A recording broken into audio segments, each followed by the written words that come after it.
¿Qué tal, amigos? Bienvenidos a Tal Cual Debates, regresando a Tal Cual Debates luego de una pausa, un ajuste que estamos haciendo. La hiperinflación, pues por supuesto, complica la ejecución de esta propuesta, pero aquí estamos y estaremos mucho más tiempo con ustedes, evaluando y llevando el pulso a la crisis del país. Hoy vamos a tener en este nuevo comienzo en Tal Cual Debates un invitado muy especial, colega y amigo, Pedro Pablo Peñalosa, reportero especializado en La Fuente Política. Tengo que decir además que compañero de un montón de chats donde uno comenta cosas muy interesantes. ¿Cómo estás, Pedro Pablo? Bienvenido. ¿Qué tal, Alonso? ¿Cómo estás? Muchas gracias. Gracias por estar acá con nosotros, muy contento de que nos acompañes. Bueno, vamos a hablar, por supuesto, de la situación actual y yo quería, pues, que como periodista, reportero, analista, nos digas tu opinión sobre Oslo, sobre Sí. las circunstancias de Noruega, a qué debemos atenernos, qué se puede esperar en esas negociaciones. Ya hubo un primer capítulo, previsiblemente no hubo ningún acuerdo. A mí de pronto me da la impresión de que acuerdo no va a haber, pero ¿cómo lo ves tú? Sí. Yo creo que es un camino que hay que transitar, ¿no? Cuando se habla de que están todas las opciones sobre la mesa, bueno, esta es una de las opciones, obviamente. Tienes que, además, hay que destacarlo, esto es una iniciativa que promueven desde el exterior, en este caso con la mediación del gobierno de Noruega, que experiencia tiene sobre este tipo de temas, pero además que es un tema que exigen, demandan los países de la Unión Europea, que también hay que señalarlo, el gobierno de Estados Unidos no ha negado, al contrario, también el gobierno de Estados Unidos hace su negociación. Hemos visto a Trump hablando con Putin del caso de Venezuela, a Pompeo hablando con Lavrov, el canciller ruso, sobre el tema de Venezuela, el mismo Abrams diciendo que, llegando incluso a señalar que en el futuro de Venezuela el chavismo tendrá también un papel que jugar y que también tiene que ser tomado en cuenta, es decir, hablando de la posibilidad de una negociación, de un entendimiento. Entonces, bueno, obviamente, ese es un camino que tienes que transitar. Ahora, creo que no es lo mismo lo que se hace ahora, lo que ha ocurrido en el pasado. La oposición ahora tiene una fortaleza que no tenía antes, tiene un respaldo internacional que no tenía O sea, antes. llega a una mesa como esa en unas condiciones muy distintas Unas a condiciones República distintas. Dominicana o la anterior, que fue peor todavía. Exactamente. El país además, bueno, Ah, una destrucción terrible desde el punto de vista económico, social, ya eso lo conocemos, pero internacionalmente, repito, con un respaldo importante de la oposición y el gobierno, un cuestionamiento que antes no existía. Hablamos de que más de 50 países reconocen a Juan Guaidó como presidente encargado de Venezuela. Entonces, claro, va a ese escenario que vas a tener ahí la solución. Bueno, obviamente es cuesta arriba, ya todos sabemos lo que estás ahí planteando y quienes están sentados allí, pero que tienes que también cubrir esa ruta para tanto internacionalmente como internamente, aquellos que piden un diálogo, incluso aquellos que pueden estar con el chavismo dentro de la Fuerza Armada también y que esperan algún tipo de solución y respuesta, bueno, decirle, bueno, yo estoy también recorriendo ese camino, estoy agotando todas las instancias posibles para alcanzar una salida pues civilizada, democrática, pacífica. Ahora, obviamente, todo dependerá también de la respuesta y la posición que asuma el régimen chavista.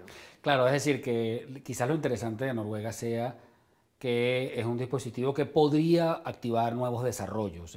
Lo Sí, que teme cierta parte de la oposición, y habría que decir que no sin algo de razón, es bueno, que las conversaciones detengan el proceso. el O sea, que entre, apaciguamiento. sí, que es lo que probablemente Maduro está buscando. Uno siente que Maduro tiene mucho menos cartuchos que antes, ¿no? Sí. Pero que haya un apaciguamiento, que el asunto se aplane, o que la oposición se avenga con una tontería. Sí. Bueno, yo creo que eso último, creo que estaría descartado, será Sí, un suicidio de la oposición, digamos que tú. Pero además el tema de apaciguamiento yo creo que tampoco. Es lo que te digo, esto tiene que ir dentro de toda la estrategia que se ha diseñado, que también ha planteado Guaidó y los principales voceros de la oposición venezolana, y en ese sentido recorrer. Es decir, no es que yo voy a sentarme a esperar que, y ese es lo único que yo me voy a jugar, sino que, repito, si tú hablas de todas las opciones, bueno, esta es una de ellas. O sea, que incluso, repito, pasa por esa exigencia de la comunidad internacional y también de factores dentro del país que pueden decir, bueno, pero busquemos o intentemos ese último esfuerzo por una salida negociada, pacífica, y tú puedes desarrollarlo. Ahora, eso no quiere decir, obviamente, que tú, digamos, vas a confiar todo a ese eso, escenario de Noruega. o que el diálogo es un dispositivo para solucionar el problema. Ojalá lo fuera, pero Sí. luce bien difícil. Exacto, lo uso bien complicado. Incluso tú ves, yo tuve la posibilidad de ver una encuesta recientemente y la gente tiene pocas Poca fe expectativas, en por el... decirlo menos, ¿sabes? O sea, nadie espera que esto se resuelva por esa vía o que sea tan fácil como que nos sentamos hoy y ya mañana hay un acuerdo maravilloso y perfecto. Pero, repito, son cosas que, bueno, debe también, un esfuerzo que también debes desarrollar. Te hablaba de que a Maduro se le acaban los cartuchos. ¿Cuántas veces Maduro en unos 8 meses ha anunciado un plan de reestructuración y recuperación o un nuevo comienzo? Yo tengo como 3 o 4 que lo he contado. Sí, O sea, sí, ya sí. llegan a los niveles de el Chapulín Colorado. Pues. Sí. A mí No, me pueden engañar una vez, pero no me pueden engañar 730.000 veces. O sea, sí. ajá. No, es que yo creo que además no tiene ya capacidad yo pongo 2 ejemplos sobre eso, ¿no? Se pueden poner muchos más, pero el tema del aumento del salario mínimo, o sea, mucha gente decía, no, va a aumentarlo a 200.000, 300.000 y va a ser la gran puesta en escena el 1 de mayo No pudo. por Gaceta, y esa miseria que aumentó, o sea, ya ni siquiera, el peor de los aumentos en esta última etapa, quiero decir, ¿no? O sea, que no representa absolutamente nada. Y luego el tema cambiario. O sea, ha lanzado y relanzado y vuelto a relanzar una cantidad de mecanismos que al final tú no tienes nada que controlar, en el tema del control de cambio, y en su momento era la rupia, era el yuan, y era el rublo, y no has podido hacer nada. El petro no puede hacer nada. Entonces, como un gobierno que no tiene capacidad tampoco de solucionar lo más mínimos, básicamente se aferran al poder con uñas y dientes, pero que no tiene posibilidades de resolver, de ejecutar mucho más. Entonces yo creo que también eso deja en evidencia que, bueno, el gobierno no tiene toda esa fuerza que al momento llegó a tener, tampoco tiene ese reconocimiento. O sea, cómo tú replanteas hoy la economía venezolana si estás bajo sanciones Y es por eso probablemente al corriente de esto, después de lo que pasó el 30 de abril y después de la fuga de Iván Simonovic, que uno siente que la oposición quizás ha ido adquiriendo el equipo negociador un tono mucho más firme. Vamos a recordar que hace 2 negociaciones Carlos Ocaricia apareció anunciando unos acuerdos que no eran tales. Sí. Es decir, la posición era mucho más débil. Y leyendo con Jorge Rodríguez aquel documento. Nada menos que con Jorge Rodríguez. Pues. Sí. Es decir, pero al final, en un caso como este, ya vacunado de experiencias previas, tú podrías concluir que, o sea, la oposición puede llegar con un tono un poco más alto, ¿no? Sí, uno esperaría que la posición fuera distinta. Además que ellos, digamos, hasta este momento han dicho, bueno, tenemos esta hoja de ruta, la mantenemos, la confirmamos, vamos con ella a la negociación de Oslo, y bueno, con todas esas experiencias que tú bien señalabas, ¿no? Incluso recordar lo que fue en su momento la carta que envía el Vaticano para cuestionar que el régimen chavista no había cumplido con ninguno de los acuerdos que se había... La verdad es que el chavismo le queda... Claro. Le quedan unos sectores que, bueno, Cuba, Rusia, pero hasta China uno ve que está como enfriando un poco su actitud con Venezuela. Tal cual. Sí, a nivel internacional, lo que te digo, o sea, bueno, todos los países de la región, recordar lo que en su momento representó Venezuela, que se atrevió, bueno, a lanzar el ALBA, iniciativas, UNASUR, etcétera. Bueno, todo eso se desinfló en esta nueva etapa. Y también internacional, o sea, quiero decir, los países europeos, que también en su momento, los gobiernos europeos, vean esto con una bueno, cierta exacto, tibieza, buscaban, distancia, sí, tal cual, hoy en día ya, bueno, están totalmente, digamos, una línea contraria al régimen chavista. Creo que en ese sentido, esa es una fortaleza que tú tienes ahora y que tú puedes tratar de poner en práctica para sacar un acuerdo. Ahora, que si tú me dices que va a ser inmediato, fácil, ¿no? O sea, sabemos que no.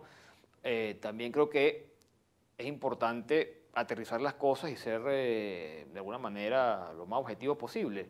O sea, tú juegas esta carta, pero tampoco puedes negarte a jugarla. Lo que decía, la exigencia internacional, pero tampoco tú, digamos, no es que tú te vas a Oslo a negociar y eso evitó el desembarco de los marines que estaban llegando a La Guaira hace 10 minutos. En ningún caso. Exacto. Porque ni lo uno ni lo otro. Exacto. Ni tampoco es que tú, digamos, tenías a punto de mate y ya estabas... No. Y de repente se te ocurrió, no, son un análisis de memoria. Por eso, entonces, a veces bueno, vamos a ver. Un sector radical, uno entiende que haya renuencia del hogar. No, claro. Pero digamos, decir, el gobierno quiere ganar tiempo. ¿Cuál tiempo? El gobierno, yo no lo veo ganando tiempo en ningún caso. Uno está eso que tú dices, el gobierno gana tiempo, y también es que la oposición decía como que eso, entregó se el levantó, sí, en el momento crucial decidió.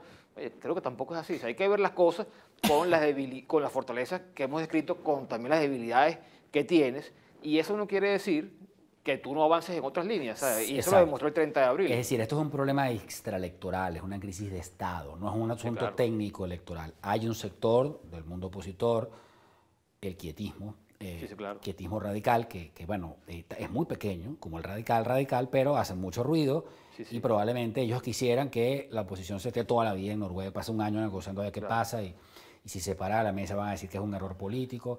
Es decir, que es un poco tomar un equilibrio, pues no en balde, el sector más vigoroso o grande está en la mitad de ambos extremos. Sí. O sea, que habría que ir a la mesa, pero a exigir respuestas concretas porque no es la primera vez que se negocia, pues. Claro, En y torno a... con una agenda clara. O sea, yo creo que ahí esa también es otra, ¿no? O sea, yo no voy a ir a Noruega, no sé, ¿entiendes? A debatir acerca de, no sé, cualquier cosa. Futuro de la socialdemocracia europea. Exacto, cómo hacemos esto. Sí. Cosas muy concretas. Por ejemplo, el tema de Maduro. Maduro es un tema que está generando una... Si un acuerdo, por ejemplo, podría tenerlo a él en el poder o no. Hay gente que dice, pero bueno, si igual lo podemos derrotar, ¿por qué no vamos a trancar con ese...? Yo soy de los que piensan que un acuerdo debería sacarlo del poder, porque además el fraude se hace en Miraflores. Es decir, desde el poder tú tienes... El juego arranca 2-0 siempre. Sí, yo creo que ahí también hay varios elementos a tomar en cuenta, ¿no? Ciertamente tú tienes una hoja de ruta que habla de cese de usurpación, gobierno de transición, pero el objetivo, digamos, real que tú te has planteado es las elecciones libres, ¿no? Claro, para eso tú has exigido estos otros dos puntos previos, pero tú apuntas a unas elecciones libres como digamos, la salida a la crisis, ¿no? Que permitiría ya enrumbar a Venezuela en un camino de prosperidad, democracia, etcétera, ¿no? Que hemos hablado. Okay. Obviamente, tú sabes que en estas condiciones, como estamos ahora, es imposible alcanzar ese objetivo de unas elecciones libres.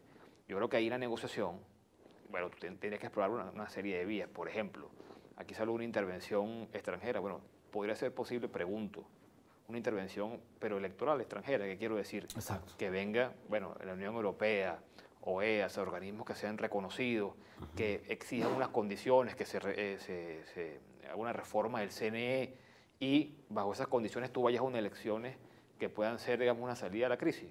Digamos, pregunto, en el marco de una negociación, ¿es posible explorar ese camino? Si tú tienes ya esa intervención, pero electoral, o sea, con la Unión Europea, con Naciones Unidas, ahí viendo que se cumplan con todos los requisitos, todas las condiciones, ¿eso es posible?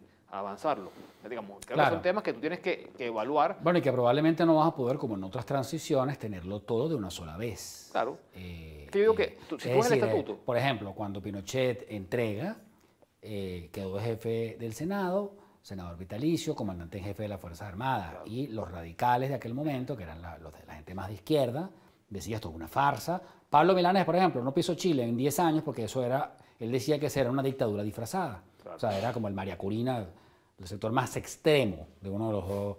Eso ahorita no es decir, no sería viable. Es decir, la palabra transición se explica sola, es transición, o sea, es parte de lo que venía antes con lo que viene a futuro. Es que yo creo que ahí, por eso decía que yo en esto trato de evitar como que deseos y ver también realidades, ¿no? Tú ves, por ejemplo, el Estatuto de la Transición, ¿no? Que se aprobó en la Asamblea Nacional. Bueno, ahí lo que está planteado, por aquí, Sudán no. O sea, Venezuela 58, o sea, si Maduro se monta un avión y sale corriendo, es imposible que sea candidato.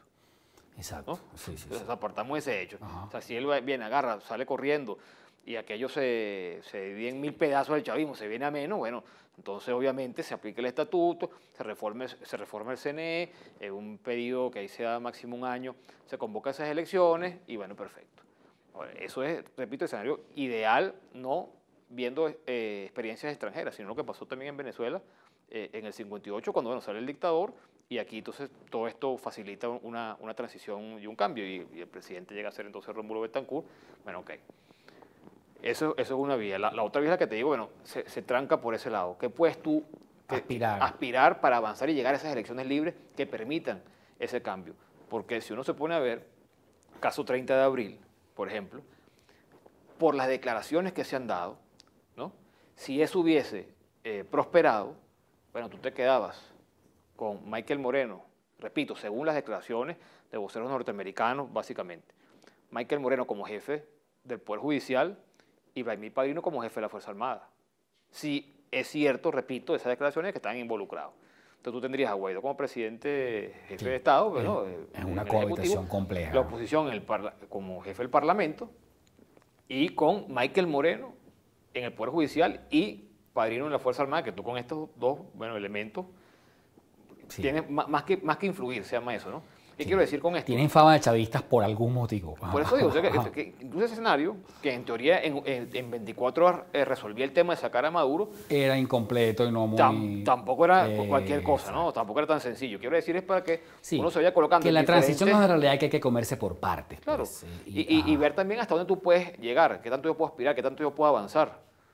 Porque incluso quienes plantean abiertamente una intervención militar extranjera, eso soluciona las cosas en el corto plazo de manera rápida, fácil, de estabilidad, creo que también es un escenario bastante complejo, por decirlo menos, ¿no? Así es. Entonces creo que todo eso hay que evaluarlo y ver cómo se puede avanzar en ese objetivo que te has trazado, que es la posibilidad de que haya un cambio político en el país. Con cabeza fría, entendiendo las opciones. Claro, en el liderazgo opositor hay mucho pescueceo, mucha gente que quiere aparecer peinada en el retrato final Claro, pero es que creo que hay gente que arranca con la competencia, o sea, como que adelanta una pelea que eventualmente se dará. se va a dar más adelante. Claro, Sí. que se dará y es normal que se dé, pero la dan desde ahora, ¿no? Yo creo que hay algunas posiciones, por ejemplo, yo a veces pongo el ejemplo de Uribe en Colombia, ¿no? O sea, en una sociedad democrática con todas las condiciones, bueno, Uribe decían hay que hablar con la guerrilla, él decía, no, yo vengo a acabar con la guerrilla, él gana la elección. El último ejemplo, hay que votar sí por la paz, no, yo voy a votar no, y ganó el no. Claro, pues es un escenario donde tú tienes esas posiciones, digamos, críticas, que va contra esa opinión pública supuestamente mayoritaria.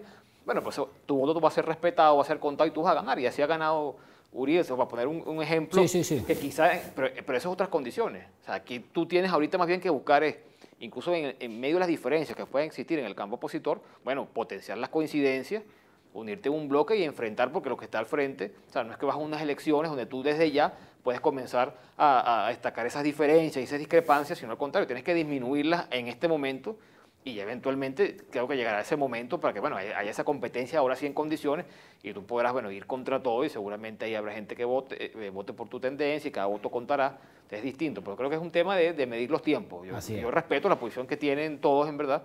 Lo que me pregunto es si es el momento para expresarla o para desarrollar esa política en este momento que están todos contra, digamos, enfrentando un monstruo de mil cabezas, ¿no? Ciertamente, ha sido Pedro Pablo Peñalosa. Bueno, pensar, si algún candidato tiene problemas, tendría teóricamente problemas y flancos abiertos en Nicolás Maduro. Es decir, más chance puede tener el chavismo si pone a cualquier otro que una persona que tiene un pasivo tan grande, pues un nivel de rechazo tan profundo en la población. Serán cosas que iremos viendo y rebanando conforme se pueda. Lo que sí parece es que la situación está en unos niveles de complejidad y fluidez superiores, pues en un punto, probablemente el punto más alto de tensión política y de, digamos, pareciera que estuviéramos llegando a un punto donde se pueden abrir nuevos desarrollos.